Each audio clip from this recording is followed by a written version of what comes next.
What if the man you married to save your dying son was a complete stranger hiding a fortune? And a tragic secret Anna thought she was marrying a nobody.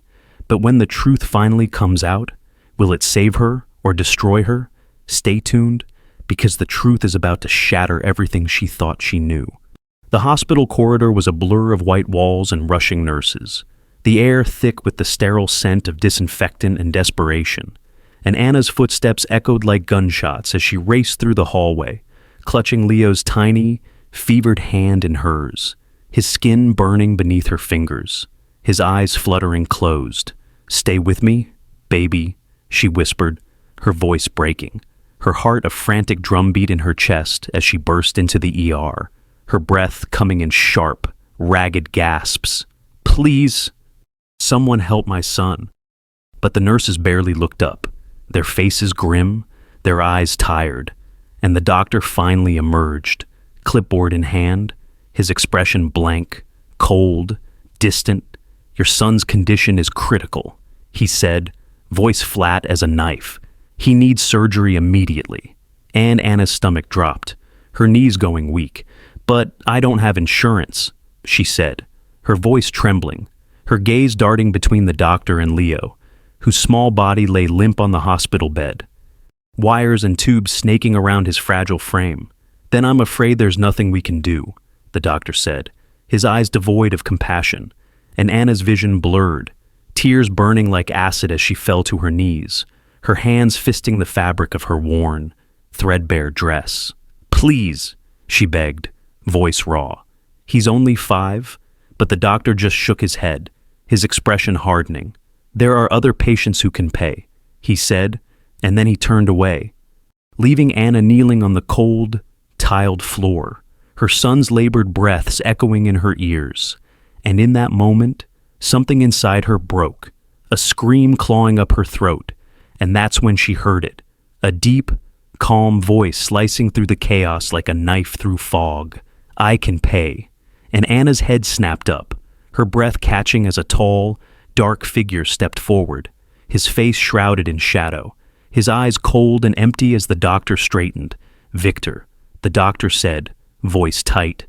"This is unexpected." But Victor didn't look at him, his gaze fixed on Anna, his jaw clenched, his eyes hard. "You need money," he said, voice low, controlled, and Anna nodded, her throat too tight to speak, her entire body trembling as Victor stepped closer, the scent of expensive cologne and power enveloping her. "Marry me," he said, his words falling like stones, "and I'll pay for your son's surgery." And Anna's heart stopped, her breath hitching, her eyes widening as she looked up at him.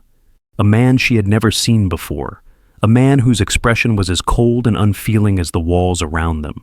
"Marry you," she echoed, voice quivering, and Victor's gaze bore into hers, unblinking, unrelenting. "Yes," he said, his voice a dark, dangerous promise. "Marry me, and your son will live." The mansion loomed before her like a fortress, its towering iron gates creaking open as Anna stepped inside, her breath fogging in the chilly night air, her hands clutching the thin shawl around her shoulders, her heart pounding like a trapped bird in her chest. And as she crossed the marble foyer, the sound of her worn shoes echoed, each step a reminder that she didn't belong here, that she was an intruder in a world of opulence and power. And ahead of her, Victor stood by the grand staircase, his posture rigid, his eyes dark and unreadable, his jaw clenched as he watched her approach. "You're late," he said, voice flat, emotionless, and Anna swallowed, her throat dry, her hands trembling as she tried to steady her breathing. "I had to check on Leo," she said, her voice barely above a whisper. "The surgery." But Victor raised a hand, cutting her off, his gaze icy. "I told you I'd handle it," he said, his tone clipped, and Anna flinched, her shoulders hunching as his words sliced through her like glass. "I just wanted to make sure he was okay," she said, her eyes burning, her fists clenched at her sides, and Victor's jaw tightened, his eyes narrowing as he stepped closer, his presence a dark, oppressive shadow. "From now on, you do what I say, when I say it," he said, his voice low, lethal. "Understood," And Anna nodded, her heart hammering, her skin prickling with cold sweat as Victor's gaze bore into hers. And then he stepped back, his expression a mask of stone. "You'll find the contract in your room," he said, turning away, his voice a distant echo as he climbed the staircase, each step heavy, deliberate. "Sign it. By tomorrow, you'll be my wife." And Anna stood there, her legs trembling, her breath shallow as the reality of it crashed down on her like a tidal wave, the walls closing in, the air thick and suffocating, and when she finally moved, her feet felt heavy, leaden, as she made her way down the long, dark corridor, her eyes darting to the portraits lining the walls, the faces of cold, stern men and women staring down at her, judging her, condemning her.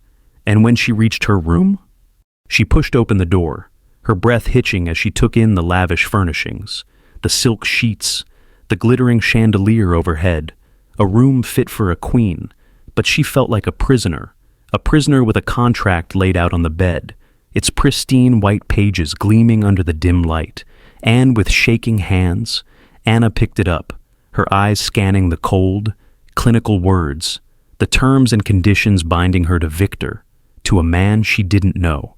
A man who looked at her like she was nothing but a transaction, a means to an end.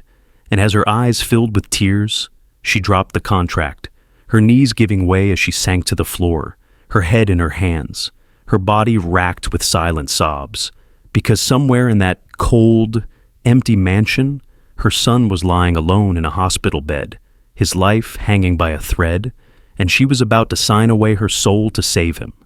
The wedding dress hung like a ghost in the center of the room, its ivory silk shimmering beneath the golden chandelier, a dress fit for a princess but feeling more like a shroud as Anna stood before it, her reflection a stranger in the mirror, her face pale, eyes hollow, hands shaking as the maid zipped her up, the corset tightening like a vice around her ribs, squeezing the air from her lungs. "You look beautiful," the maid said, her voice soft, but Anna couldn't speak, couldn't breathe, couldn't feel anything but the crushing weight of the contract she had signed, the ink still fresh, still burning on her fingertips, and outside, the guests were gathering, their laughter and champagne glasses clinking like a celebration for a bride who wasn't a bride who was being sold, not loved. And as the doors swung open, the music swelled, a haunting melody echoing through the grand hall as Anna stepped forward, her steps slow, mechanical, her eyes fixed on the man at the end of the aisle, Victor, standing tall and imposing, his jaw set, his eyes cold as granite, a man whose face was as emotionless as the marble statues lining the walls. And the guests whispered, their eyes raking over Anna like vultures picking apart a carcass. "Who is she?" a woman in pearls sneered, her red lips twisted in a smirk. "Some desperate gold digger." "Clearly," another woman muttered, her gaze sweeping over Anna's trembling form. "I heard she was practically homeless," and Anna's cheeks flushed, her nails digging into her palms as she fought to keep her composure, every step like walking a plank over a dark, endless abyss. And when she finally reached Victor, he didn't take her hand, didn't look at her, his eyes fixed straight ahead as the officiant began to speak, his words a distant murmur drowned out by the pounding of Anna's heart, the world closing in, the walls tightening. And when the officiant asked if anyone objected, a cruel laugh echoed through the hall, and Anna's head snapped to the left, her breath catching as a woman in a blood-red gown stepped forward, her heels clicking like gunshots against the marble, her eyes blazing as she looked Anna up and down. "You're marrying her," the woman said, her voice dripping with venom as she turned to Victor, a charity case. And nobody, and Victor's jaw clenched, his eyes darkening, his fists clenching at his sides. But he said nothing, didn't defend her, didn't even look at her, and the woman's laughter cut through the silence like a knife. "What's the matter, Victor?" she sneered, trying to save another damsel in distress. "Or is she just your latest toy?" And the guests tittered, their whispers sharp, cutting, and Anna's vision blurred, her knees shaking, her chest tightening as the world spun, and in that moment, she felt it, the ground giving way beneath her, the floor swallowing her whole. Because she was nothing more than a pawn in a game she didn't understand, a bride in a dress that felt like a noose, standing beside a man who held her life in his hands but couldn't even look her in the eyes. The hospital room was bathed in a cold, sterile light, the walls stark white, the air heavy with the scent of antiseptic and desperation. And Anna sat beside Leo's bed, her fingers wrapped around his tiny hand, his skin so pale, so fragile, wires and tubes snaking around his small body, machines beeping in a haunting, rhythmic pulse, and the nurse adjusted the IV drip, her eyes soft but cautious as she glanced at Anna. "Your husband paid for everything," she said, voice gentle. And Anna's stomach twisted, the word husband burning like acid in her ears, because Victor wasn't her husband. He was her captor, her jailer, a man with eyes as cold as winter. And just then, the door swung open, and Victor stepped inside, his presence a dark, suffocating shadow, his jaw tight, eyes narrowed as he took in the sight of Anna holding Leo's hand, her face streaked with dried tears, her shoulders hunched, and his gaze flicked to the nurse. "Leave us," he said, voice low, controlled, and the nurse nodded, slipping out the door. And then it was just them, Victor and Anna, two strangers bound by a contract, two people standing on opposite sides of a battlefield. And Victor's gaze dropped to Leo, his expression unreadable, his fists clenched at his sides. The surgery was successful, he said, his voice flat, devoid of emotion. "Your son will live." And Anna's breath caught, relief flooding her chest like a rush of icy water. But it was laced with bitterness, with resentment, because she couldn't forget the price she had paid, the contract she had signed. Her soul traded for her son's life. And Victor stepped closer, the scent of his cologne wrapping around her like a noose, his gaze dark and searching. "Why did you do it?" he asked, voice rough, and Anna's eyes snapped to his, her jaw clenched, her hands trembling as she forced herself to look at him, to meet his cold, unfeeling stare. "Because I had no choice," she said, her voice shaking. "Because I would rather be your prisoner than bury my son." And Victor's jaw ticked, his eyes flashing, a storm brewing behind them. But he said nothing, didn't move, didn't blink, and the silence stretched between them, heavy, suffocating, until finally, he reached into his pocket and pulled out a check, crisp and white, the ink still fresh, the amount written in bold, stark numbers that made Anna's stomach churn. "This is for the medical bills," he said, holding it out, his gaze hard and unyielding. "You won't have to worry about money again." And Anna stared at the check, her chest heaving, her vision blurring, because the numbers were more than she could ever dream of, more than she could ever repay. But it was blood money, a price tag on her freedom, her dignity, her life. And when she looked up at Victor, his eyes were dark, empty, a man without a soul, and she swallowed the lump in her throat, her voice breaking as she said, "Why me?" And Victor's expression didn't change, didn't soften, didn't crack, "Because you said yes," he said, his words falling like stones. "And because you remind me of someone I once knew." And then he turned, the door slamming shut behind him, and Anna sat there, the check burning a hole in her palm, Leo's soft, steady breaths the only sound in the room, a reminder of what she had gained and what she had lost. The mansion was a labyrinth of marble and gold, its vast hallways echoing with silence, the air heavy with the scent of roses and secrets, and Anna moved through it like a ghost, her bare feet cold against the polished floors, her eyes hollow, her mind spinning with questions. And as she passed a door slightly ajar, a flicker of light caught her eye, a room she hadn't noticed before, a room Victor had kept locked, but now it was open, and without thinking, she stepped inside, her breath catching as she took in the space.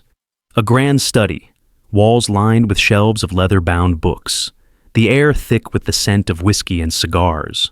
But what caught her attention were the photographs, dozens of them, framed and gleaming beneath the dim light. And Anna moved closer, her pulse pounding as she scanned the faces, all smiling, all familiar. and then her eyes landed on one frame in particular. A woman with dark hair and a soft smile, holding a baby in her arms. A man standing beside her, his arm wrapped protectively around her shoulders, his jaw sharp, his eyes intense, and Anna's heart stopped, her blood running cold, because the man in the photograph was Victor, younger, softer, happier, and the woman. She looked exactly like Anna, the resemblance so startling it felt like a punch to the gut, and before Anna could process it, a low, dark voice echoed behind her. "What are you doing in here?" And Anna spun around, her breath catching as she found Victor standing in the doorway, his eyes shadowed, his jaw clenched, his fists tightening at his sides. She stammered, but Victor's gaze dropped to the photograph in her hand, his face darkening, his expression hardening. And in 2 swift strides, he was across the room, ripping the frame from her grasp, his chest heaving, his eyes flashing with something raw, something dangerous. "You had no right," he said, voice a low, menacing growl, and Anna swallowed, her pulse roaring in her ears. "Who is she?" she whispered, her voice trembling.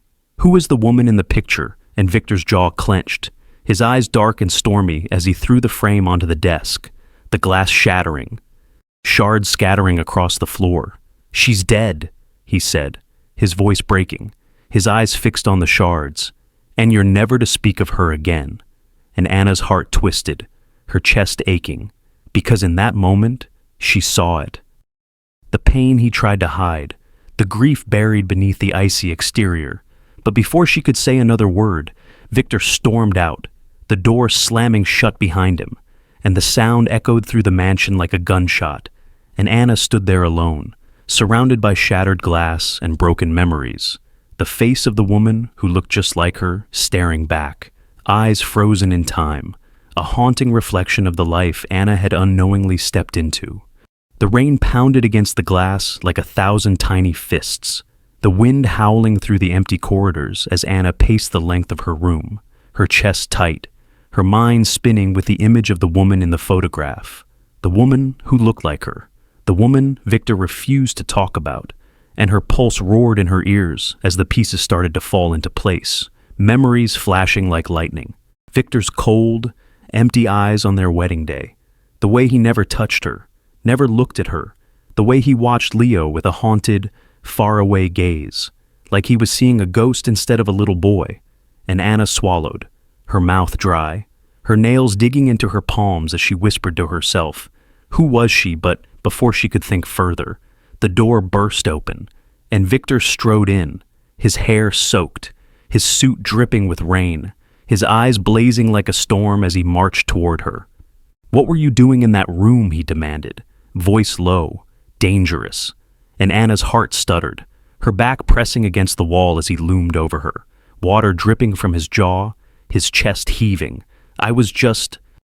She started, but Victor's hand shot out, slamming against the wall beside her head, trapping her, his breath hot against her cheek, his eyes wild.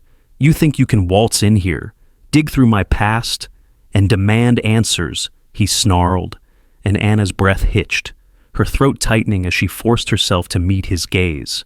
"I have a right to know who I married," she said, her voice shaking, but Victor's jaw clenched, his eyes darkening.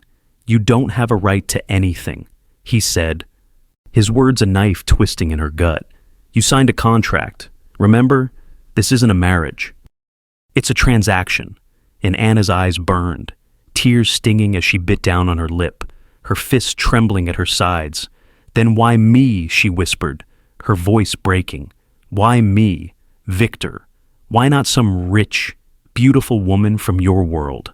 Why a poor, broken woman like me?" And Victor's jaw worked, his eyes flashing with something dark, something raw, something that looked too much like pain. And for a moment, just a moment, his hand softened against the wall, his shoulders sagging as he whispered, "Because you remind me of her." And Anna's heart stopped, her breath catching as the truth slammed into her like a tidal wave. The woman in the photograph, the woman who looked just like her, the woman who haunted Victor's eyes every time he looked at her. And before she could say anything, Victor pushed away from the wall, his fists clenched, his back to her as he stormed toward the door. "Stay out of that room," he said, his voice flat, empty. And then he was gone, the door slamming shut behind him, the sound echoing through the empty mansion like a thunderclap. And Anna sank to the floor, her knees giving out, her hands shaking as she buried her face in her palms, the rain outside pounding like a drum, like a heartbeat, like the relentless, suffocating reminder that she was nothing but a ghost in a house full of shadows. The ballroom glittered with 1,000 crystal chandeliers, the air heavy with the scent of expensive perfume and false smiles, and Anna stood at the edge of it all, her back pressed against a marble pillar, her fingers twisting nervously around the stem of a champagne flute she couldn't bring herself to drink, her eyes darting across the sea of glittering gowns and tailored suits, the elite of Victor's world laughing, gossiping, their eyes slashing through her like knives. And every time she met a gaze, it was the same. A sneer, a smirk, a dismissive glance, whispers slicing through the air like glass. Is that her? A woman, with blood-red lips, hissed behind a jeweled fan, her gaze sweeping over Anna's simple dress. That's the wife. The charity case. Victor dragged off the streets and the man beside her chuckled, his eyes glinting with cruel amusement. Looks like she's never seen a ball gown in her life. And Anna's cheeks flushed, her pulse pounding as she forced herself to look away. To take a steadying breath, her grip tightening on the glass, because she had to be strong, she had to keep it together, for Leo, for herself, and then she saw him. Victor, across the room, tall and imposing in a black tuxedo, his jaw clenched, his eyes stormy as he stood surrounded by a group of men, all of them laughing, slapping him on the back, congratulating him like he'd just won some grand prize. And Victor's eyes found hers, his gaze hard, unblinking, as if daring her to say something, to do something. And then the woman in red sauntered over, her smile sharp as a blade, her fingers trailing over Victor's arm like a snake winding around its prey. "Victor," she purred, her voice dripping with honeyed poison, "aren't you going to introduce us to your wife?" And the room fell silent, all eyes swiveling to Anna, and her heart hammered, her skin prickling with heat as Victor's jaw ticked, his gaze darkening. And then he stepped forward, his hand reaching out, his fingers brushing against Anna's arm as he pulled her closer, his grip almost painful. "This is Anna," he said, his voice flat, emotionless, "my wife." And the room erupted in whispers, the air buzzing with speculation and disbelief, and the woman in red arched a perfectly sculpted brow, her eyes glittering with malice. "Wife," she echoed, her lips curving into a wicked smile. "You mean the girl you picked up off the street?" And the crowd laughed, a cruel, mocking chorus that echoed through the ballroom like a funeral dirge. And Anna's throat tightened, her vision blurring as she struggled to breathe, to keep her composure. But Victor just stood there, his expression cold, indifferent, as if her pain meant nothing to him, as if she were nothing but a pawn in his twisted game. And then the woman in red leaned in, her breath hot against Anna's ear as she whispered, "He doesn't love you, sweetie. He'll never love you. You're just a stand-in, a ghost of the woman he lost." And Anna's knees trembled, her heart shattering as she looked up at Victor, at his stone-cold eyes, his unreadable face, and in that moment, she knew. It was true, every word of it. She was nothing to him, nothing but a shadow of a woman he couldn't forget. And as the room erupted in cruel laughter, as the woman in red smirked and walked away, as Victor dropped her arm like it was something filthy, something disposable, Anna stood there alone, surrounded by wealth and power and people who saw right through her, and she had never felt poorer in her entire life. The wind howled through the empty corridors, rattling the windows like a restless ghost, and Anna stumbled into her room, her breath hitching, her vision blurring with tears that burned like acid, the cruel laughter from the ballroom still echoing in her ears, their words slicing through her mind like knives. "You're just a stand-in, a ghost of the woman he lost." And the room spun, the walls closing in, suffocating, and Anna pressed a trembling hand to her mouth, biting back a sob. Because it was true. All of it. She was nothing to him, nothing but a replacement, a shadow, a contract. And as she collapsed onto the edge of the bed, her knees giving way, the dam broke, and the sobs tore through her like a storm, shaking her shoulders, ripping through her chest, her hands fisting the sheets as the pain poured out, years of struggling, of being invisible, of fighting to survive, of marrying a man who couldn't look at her without seeing someone else. And just then, the door flew open, slamming against the wall, and Victor stood there, his chest heaving, his eyes wild, his jaw clenched as he stepped inside, slamming the door behind him, and Anna flinched, her pulse roaring in her ears as he stalked toward her, his presence a dark, suffocating storm, and without a word, he grabbed her arm, yanking her to her feet, his fingers digging into her skin. What the hell was that? He growled, his face inches from hers, his eyes blazing, and Anna's breath hitched, her tears still wet on her cheeks as she met his furious gaze. "You just stood there," she whispered, her voice shaking. "You just stood there and let them humiliate me." And Victor's jaw clenched, his eyes darkening, his grip tightening. "What did you expect me to do?" he snapped, and Anna's chest heaved, her fists trembling as she shoved him back, her eyes blazing. "I expected you to defend me," she cried, her voice breaking. "I expected you to act like I mattered, even if it was just a lie." And Victor's face twisted, his expression hardening, and for a moment, just a moment, Anna saw something raw and broken flash across his eyes, but then it was gone, buried beneath that cold, stone mask. And he stepped back, his hands falling to his sides, his gaze dropping to the floor. "You don't matter," he said, his voice flat, empty, and Anna's heart shattered, the words crashing through her like a wrecking ball, and she choked on a sob, her knees giving way as she crumpled to the floor, her hands covering her face, and Victor just stood there, his fists clenched, his jaw tight, his chest heaving as he watched her break. And in that moment, he looked like a man on the brink of madness, a man drowning in a storm of his own making. And then, without another word, he turned and walked away, the door slamming shut behind him, the sound echoing through the mansion like a gunshot, and Anna was left alone in the darkness, surrounded by shadows and silence and the sound of her own broken sobs. The house was a cavern of silence, each echo a haunting reminder of what had been said, of the words that still hung heavy in the air like a noose tightening around Anna's neck. "You don't matter," and those words clawed at her, ripping through her chest as she wandered down the dark corridor, her bare feet cold against the marble, her eyes hollow, her mind a fog of confusion and pain. And she found herself standing outside Victor's office, the door slightly ajar, the light spilling through the crack like a cruel invitation, and inside, she could hear his voice, low and rough, and another voice, deeper, older, angrier. "You were a fool to marry her," the man said, his tone dripping with venom. "A penniless nobody with a sick kid. Have you completely lost your mind?" Victor and Anna's heart twisted, her breath catching as she pressed herself against the wall, her pulse pounding in her ears. And Victor's voice came next, strained, tight, like a man on the edge of a breaking point. "You don't understand," he said, his voice a low growl. "You never did." And the older man scoffed, a bitter, mocking laugh. "Oh, I understand perfectly," he said. "You're trying to replace her, aren't you?